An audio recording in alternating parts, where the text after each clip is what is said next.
Hi there, and welcome to the Creative Operations Podcast. I'm your host, Kevin Groom, and in this podcast, we'll be talking with creative operations leaders in all kinds of industries, from franchising to finance, from healthcare to hospitality and beyond. We'll be looking to uncover best practices and to see trends that are coming to help you keep your creative operations on brand and on budget at the same time. Enjoy.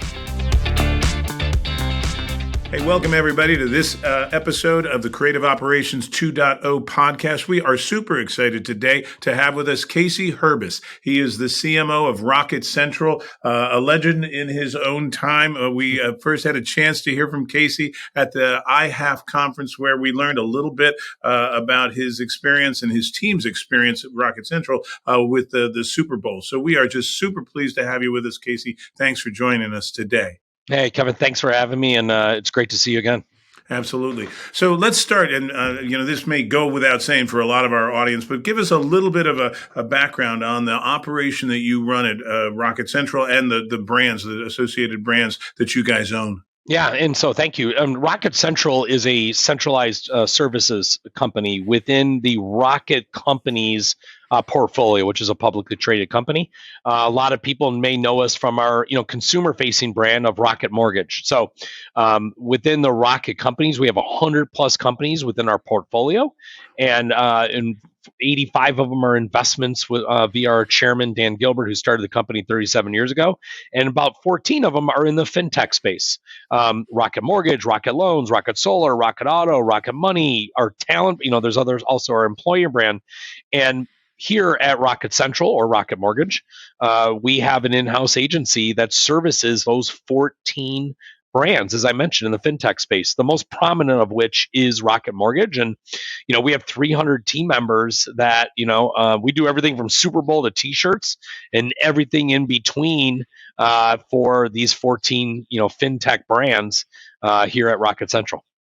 It's an amazing load to even contemplate. I think back to, you might recall, was it Trout and Reese talking about brand line extensions? And it feels to me like you guys have solved a problem that they used to warn about, sort of the brand dilution. You guys have managed to create kind of a brand concentration while having these 14 or 15 or 100 different aspects to the Central Rocket brand. Tell us a little bit about how you guys go about doing that. Yeah, that's a great question, Kevin. I joined the organization 6 years ago, and as I joined the organization, we were formerly known as Quicken Loans. That brand had been around, I think, since 2002.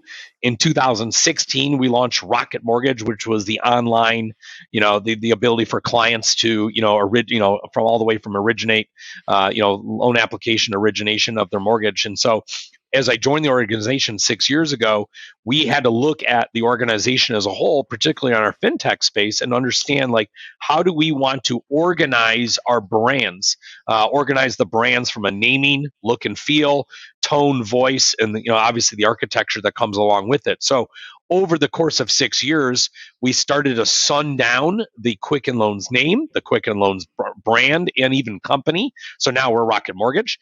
And along the way, we've launched several other Rocket brands. And so in the last 3 or 4 years, we've launched Rocket Solar, Rocket Auto, Rocket Money, which was an acquisition that we rebranded 9 months ago from Truebill. And so now what we are looking to establish here with Rocket is we want to be the best at creating certainty in life's most complex moments so we can help Americans achieve their dream. And so if you think about those spaces that we're in, very complicated financial categories: mortgage, buying and selling a home, personal loans, auto, solar, personal finance, and that's just what's today. What's really exciting about what's to come. So that journey of organizing the brands and the architecture, look and feel, we redid our logo and in the brand palette and our style guide, 3 years ago. And so it's a 6 year journey. And in some ways, I feel like we're just getting started. That's amazing. When I think about certainty, that strategy statement ties so directly to the broadcast creative that we've seen with Tracy Morgan, et cetera. There's something so clean about that when I think about it from a mortgage perspective. Have you guys managed to extend that across all those brands, that notion, that promise of certainty? Yeah, absolutely. I mean, so that, the ability to help create certainty in life's most complex moments, that is our Yeah. mission. That is our mission across all of those fintech things. And, and thank you for making that comment about, like our brand creative, and whether it's, the Super Bowl commercials or the campaigns that we run outside of Super Bowl. I think it's really important at the end of the day. I mean, we're in a commoditized space, right? I came from automotive Yeah. where, you can't drive a mortgage, you can't taste a mortgage, you can't see a mortgage, right? It's a commoditized service. And, not that, it's not like I've got some secret sauce. I would think you've seen this in some other commoditized spaces and industries. I think a State Farm, a Geico, Farmers, there's other brands I think would do a nice job. And I'm in the commoditized space, and I'm a firm believer of good brand work should be able to educate, engage, and entertain. Mhm. In otherwise maybe more of a, not as an exciting of a, an industry or a market. And so, we've been leaning into that over the last several years since I joined the organization, and it's helped, drive, brand awareness, positive opinion, and consideration. But, at the end of the day, this business is no different than the automotive life that I came from. You got to put, in my automotive life, you're always judged by how much, metal you push over the curb. Here it's how much paper you pushing across the desk to help drive, either mortgage, personal loans, whatever it might be. Yeah, yeah, I got you. So, when you think about your shop, and your shop is really, ranks among the major agencies, even though you're in house, you rank among those guys. So, when you think about the amount of kind of studio and creative operations work that you guys have to manage, what's the biggest problems that you run into? Is it serving the locals, or is it just the sheer volume of creative that you have to push through? Yeah, What are the pressure points? yeah, great. The pressures are everywhere, all day, every day. And so it's when I joined 6 years ago, we were really only servicing one brand, i.e., mortgage. Yeah. We literally had marketing. We don't call them employees, but we call them team members.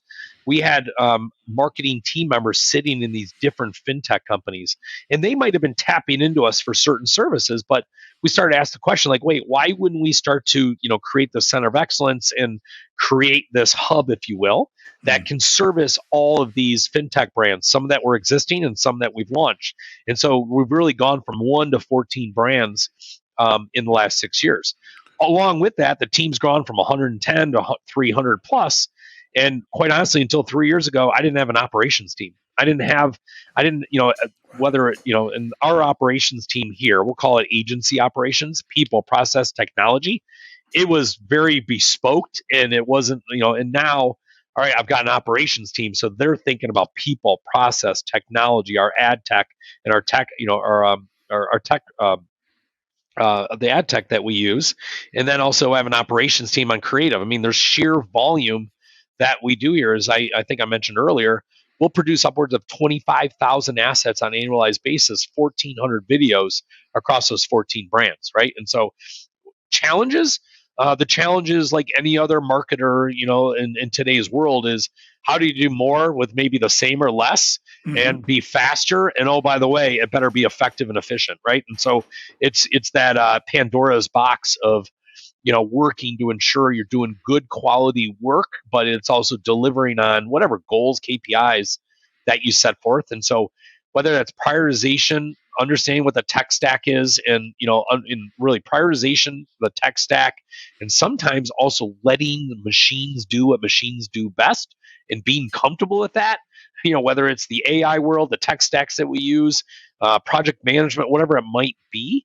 It's also making sure that you're investing the right amount of time, helping you, operationalize a large agency, if you will, servicing a lot of brands. It's a great point. I was just thinking or about to ask you the question about AI, sort of with this. Is it a valuable tool, or is it barbarians at the gate from a creative perspective? And it sounds like you guys are finding a way to make it a great tool, keeping an eye on the barbarian aspect of the whole Well, I thing. mean, I'll tell you, it was funny, Kevin. It was a couple of nights ago. I had just seen, obviously Chat GPT, and I was running across some other AI tools, in my TikTok feed. Actually, I'm like, oh, I'm gonna check these out. and I literally just typed in 30-second Rocket Mortgage commercial, and that damn script was pretty good. Like I was like, I mean, like it was like, I didn't have the chutzpah to come back and show my ECD or my copywriters, but I was like, it's pretty good. Yeah. It was, it was a little bit dated, and a couple of things weren't like on brand, but I was like, it was pretty, either way. I mean, listen, I think it's very, very ironic. I was just telling somebody the other day, I feel like every conference we went into a year ago, the biggest topic was, what's your metaverse strategy, and how are you handling metaverse? I just came off 2 weeks of conferences and IHAF and brand, other places, and I didn't hear metaverse once. And I'm not saying that's not important, but every conference it was, what's your AI strategy? How are you thinking about AI? It's just always fascinating, sometimes frustrating. Yeah. How fast things are moving, and where you saw in the Super Bowl brands jumping into you didn't see any metaverse ideas, but you saw brands that were trying to dabble into the AI or Chat GPT space, to accentuate their Super Bowl campaigns. Oh, I also saw a really interesting thing. One of the spots, where they combined the two beer brands. Yeah, Miller and Coors. Exactly. And to me, that was an innovation. And I was really kind of inspired by the talk you gave around what you guys were trying to do with your Super Bowl strategy, and the fact that you were trying to create breakthrough creative, something that really would, entertain and stick in the mind. And clearly you guys have achieved that goal. So the notion that now you roll that out, perhaps using AI tools or not, that's a question of productivity more than it is a question of strategy. The strategy is the part that I don't think AI will really touch. Yeah, I mean, you're right. I didn't, it's going back to that example. I didn't put into my AI tool, give me my, 2023, Yes. mortgage marketing strategy in a declining market. Like I put, give me a 30-second spot. Yeah. And so, but listen, whether AI, Meta, I mean, and sandboxes that we all want to play in. I mean, thankfully, we're at the end of the day, we're also a fintech company, and so we're always going to be exploring the best ways to use emerging, established, or even sundown phases of technology to help our company, our brand, and our clients. Yep. Well, that's, it's a fascinating thought in the mortgage market in particular. So much change just in the past 12 months, and with inflation and with the projections for recession. So I won't ask you to bring out a crystal ball, but thoughts on, where the category, when I looked at the top 100 financial services brands, right, I see in the top 25 still companies that are, have been around for multiple decades. Are we going to start to see breakthrough in fintech and financial services more, broadly, so start to see new brands showing up in the top 10, do you think? Yeah, I mean, if you think about the space, I was not here, but I was right up the street here from downtown Detroit when Rocket Mortgage. If at the end of the day, Rocket Mortgage is only a 6-year-old brand. Yeah. It debuted. It was there, but it debuted, if you will, on the national stage in the 2016 Super Bowl. So sometimes you step back from that and go, my gosh, I mean, the brand has come a long way. Certainly it launched before I joined the organization. I've been blessed to lead it since then. And, when the Rocket Mortgage push button get mortgage launched in 2016, I mean, there weren't ever as prevalent of non-bank lenders in the space, right? In the mortgage category, generally it's been the big banks, right? Your Wells Fargo's, your Chases, and so on and so forth. Yeah. And really, when Rocket Mortgage launched in 2016 with the notion of end-to-end origination and mortgage, what then you then saw, obviously, with the economy very strong, 16 through, a little bit of a blip in 18, and then certainly, in the mortgage space, it was very, very strong in 2021 with interest rates and all, historical lows. You saw a lot of other fintech brands or non-banks launch, or you saw big banks launch, financial or online services. So you're seeing a lot of movement in the marketplace. We're America's largest lender, and so our focus is, one of the old adages is when you're the lead dog, you try not to let the view change and worry about what's behind you. And so, we're a resilient company and a culture, and we've also been through some of these challenging times. It wasn't too long ago. I was in the automotive world in 2009 and 10 in the mortgage industry. Went through a lot of challenges in 9 and 10, and there's a lot of learnings that we've taken from that we're applying to how we can be better here, and looking ahead to a bright future. That's great. I want to ask you one last question because I know your time is tight, but it has to do with diversity, equity, inclusion. What we've turned into an acronym, and I'm going to sort of express a little bit of an opinion, I guess, from a creative perspective. Yes. We've seen a noble objective very often treated in a kind of a non or uncreative way, sort of a sameness that comes out of that kind of realm. I wanted to know, as you guys are building a major entity, your agency, your in-house agency in its own right, how do you guys keep the creative freshness around that kind of thing so that you attract talent, with that eye toward DEI, but without sounding like everybody else all at the same time? Absolutely great question. Couple things. One is we started to build. We have a chief diversity officer, office of diversity here at Rocket, and 3 years ago we built and stood up, if you will, a multicultural team, which I thought was very important. So we've got a leader and 2 team members that then work alongside the brand, work right alongside me, and they support all facets of the brand, from brand architecture, campaign development, media, social, down to the B2B level and that activation. And so, I'm really proud here is that we're 3 years now. We have an always on Hispanic campaign. And 2 years ago, we launched our first Black home ownership campaign. So it's an always on for that.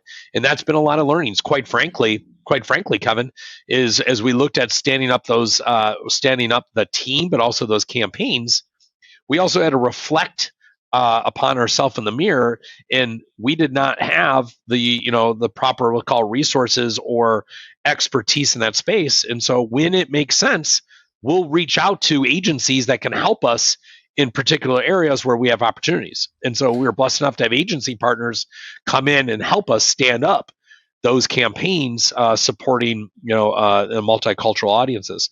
But to answer your question, coming back to it, like DEI, that is not an and or a plus. It is an always on. It is at the forefront of everything we do, whether it's Super Bowl down to sales materials for our partners, our B2B clients. And it's a lens of which we look through at all times, whether again it's broadcast creative down to social, through full funnel activation.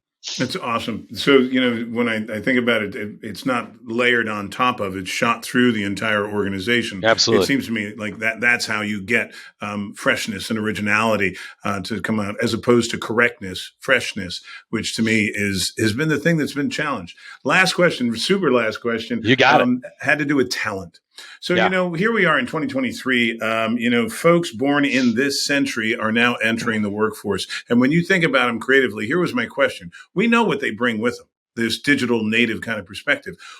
What's the part that they might need to develop as you think about growing talent, in this day and age? What's the part that's missing for them, if anything, when you think about them from a perspective point of view? Yeah, and great question. I mean, I think I harken back to the days when I was starting in this business. Like I'm an older Gen Xer, and I think about those early days when our world was a lot more simpler, right? I mean, when I started in this business coming out of Michigan State, I mean, there was 3 channels, right? It was broadcast, print, and audio for the most part.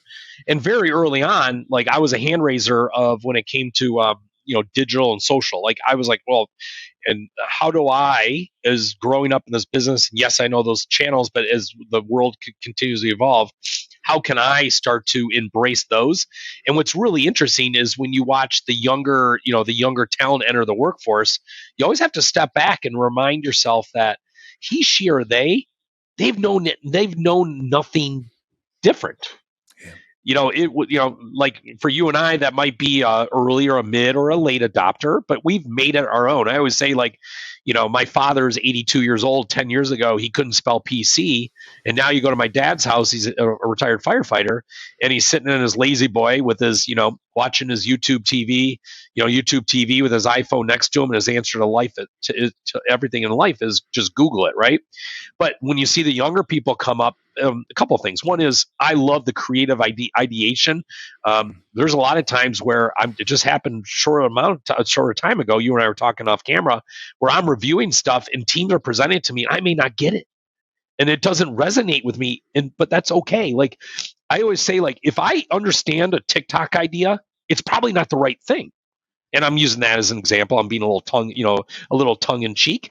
But if I have to remember to step out of my comfort zone and not look at it through the eyes as a 51-year-old male with my life experiences.